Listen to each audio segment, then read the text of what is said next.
Salam alaikum, Tallid, Azul, bonjour. Bon, je reviens encore avec ma fixation du moment.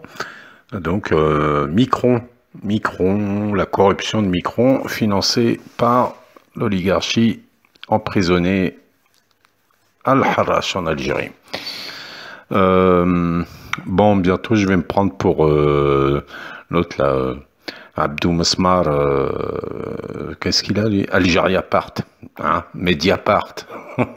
Je vais sortir des scoops et tout. Non mais franchement, enfin, je sais pas si je m'amuse, je délire un peu, mais bon, c'est pas grave. Alors, juste pour vous tenir au courant, hein, ça encourage, et puis voilà, je partage avec vous les choses. Alors, j'ai trouvé ce site qui est Global Investigating Journalism Network.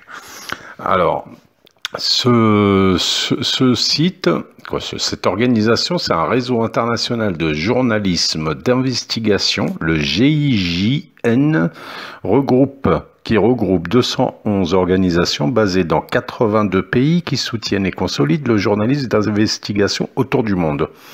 Alors, ce que j'ai fait, je leur ai envoyé un mail, hein, voilà, un mail. Alors, qu'est-ce que je raconte dans ce mail ?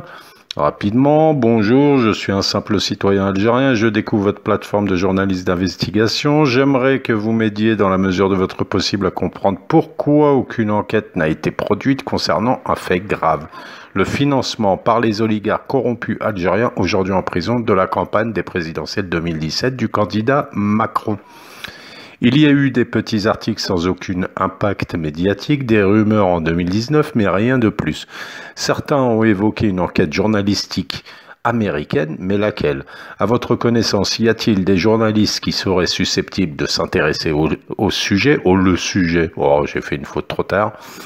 En quoi pourriez-vous m'aider à faire la lumière sur ce scandale? Les allégations sont très graves autant pour l'Algérie que pour la France et les citoyens des deux pays ont le droit d'en savoir plus. Merci de trouver ci-dessous des liens d'articles pour mieux comprendre cette affaire. J'espère ne pas avoir été trop confus dans ma demande et j'espère recevoir une réponse de votre part. Meilleures salutations et blablabli blablabla.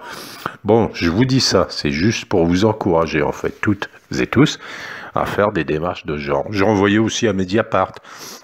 Alors, c'est important hein, d'essayer de médiatiser. Alors, je vous explique. Faut pas rêver. Hein, je pense. Alors, les limites. Voilà, on en vient aux limites comme ça. Rubrique limite d'une telle démarche. Alors, les limites d'une telle démarche. Il faut pas rêver, c'est pas quelques petits messages comme ça sur Internet, ce qu'on fait, quoi, qui va déstabiliser des États, présidents et compagnie, et lancer des grosses enquêtes. Par contre, nous, ce qu'on aimerait, en tout cas, c'est de médiatiser, si possible, cette affaire, la déterrer, en fait, hein, parce que depuis 2019, personne n'en parle. Donc, ça serait essayer de la déterrer et que ça en parle dans Internet. Voilà. Si possible, le mieux pour que ça puisse en parler, il faut appeler des journaux, comme je l'ai fait.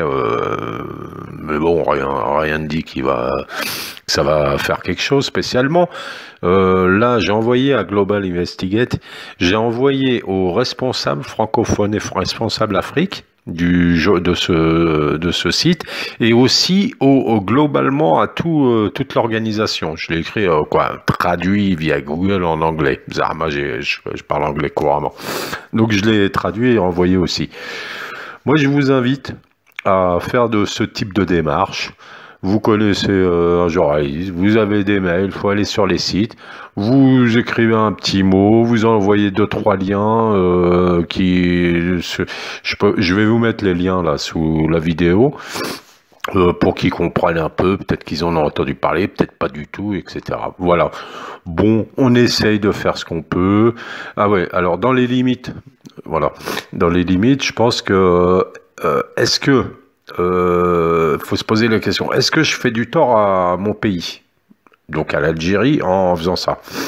Puisque peut-être, sûrement, probablement, que peut-être l'État algérien, ça l'intéresse pas de divulguer ça. hein, d'accord, sinon peut-être ça se saurait déjà. Euh, Peut-être il y a des intérêts d'État à État, on a plus intérêt à ne pas divulguer ce genre de truc, à médiatiser ce genre de truc au niveau de l'État, peut-être qu'on y perd. Mais moi, nous, on se place juste dans un niveau citoyen. On est totalement remonté contre Macron et Zemmour, donc le duo qui va prendre le pouvoir en France. C'est pas gagné pour eux, mais enfin, c'est bien parti. Donc on est remonté contre eux. On veut essayer de les embêter.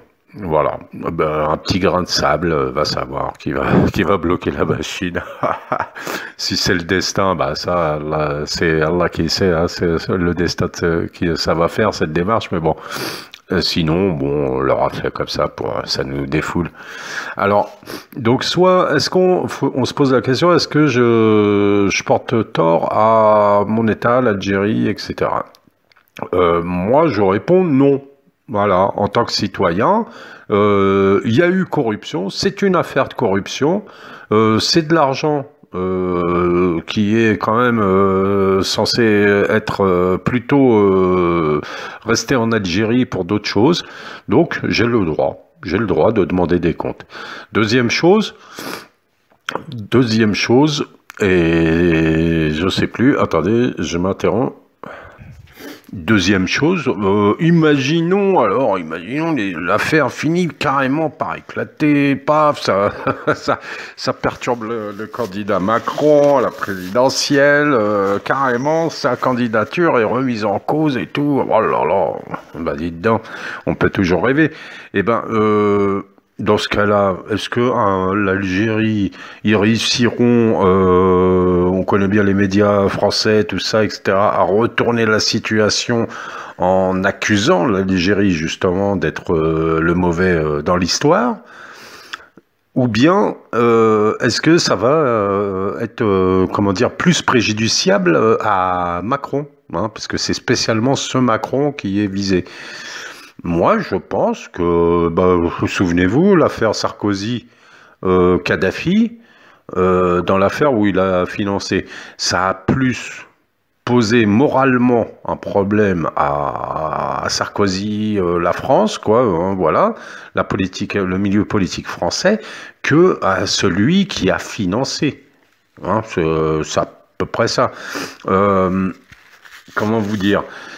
C'est-à-dire dans tous les États, vous prenez tous les États africains, vous avez donc des corrompus à la tête des pays qui sont contrôlés par la France, hein, par exemple la France-Afrique. Donc on pourrait dire, ouais, le corrupteur est plus important que le corrompu. Hein. Ou bien on dit les deux sont liés. Quelle est la solution dans ces cas-là? Est-ce qu'on enlève les chefs d'État africains corrompus pour que leur pays aille mieux et on laisse toujours le corrupteur courir et agir? Ou bien est-ce qu'on est contre eux tous les deux? Les corrompus, alors, algériens, hein, même si Haddad, tout ça, ceux qui ont payé, apparemment, hein, bon voilà, c'était des proxys de l'État algérien. Vous voyez, c'est un peu difficile, hein, mais quand même, non. On est désolé, on veut pas de ça. Et en tout cas, bah, c'est à la limite quand tu fais quelque chose de secret, bah faut pas que ça se sache. C'est la loi de la démocratie. Quand ça se sait, bah le peuple s'en saisit, les journalistes s'en saisissent, les médias s'en saisissent, et les conséquences, tu les assumes. Donc autant notre État que l'État français. Mais je pense que ça va faire plus de mal à l'État français si un jour ça aboutit ou pas. Allez, maslama. Vous pouvez commenter, dire un peu votre avis là-dessus.